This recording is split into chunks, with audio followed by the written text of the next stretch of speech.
Hello guys, सब लोग ठीक ही होंगे भाई। मेरा सीएस में हीरोइक लग चुका है और एक प्यारा सा 1v4 देखो भाई।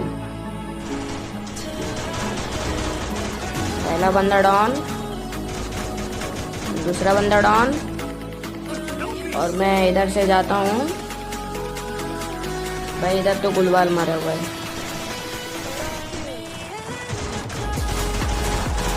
मेरे को तो लगा भाई मैं इधर गया लेकिन बच गया।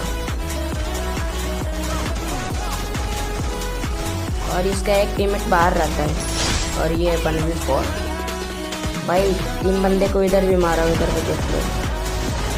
को मारा भाई पहले, इधर 2 बंदे को मारा भाई। वीडियो थोड़ा सा भी डिजर्विंग लगे तो लाइक एंड सब्सक्राइब करना भाई, प्लीज़ भाई। जल्दी से 100 सब्सक्राइबर करवा दो ना भाई। लाइव पे रिडीम कोड दूंगा सबको भाई।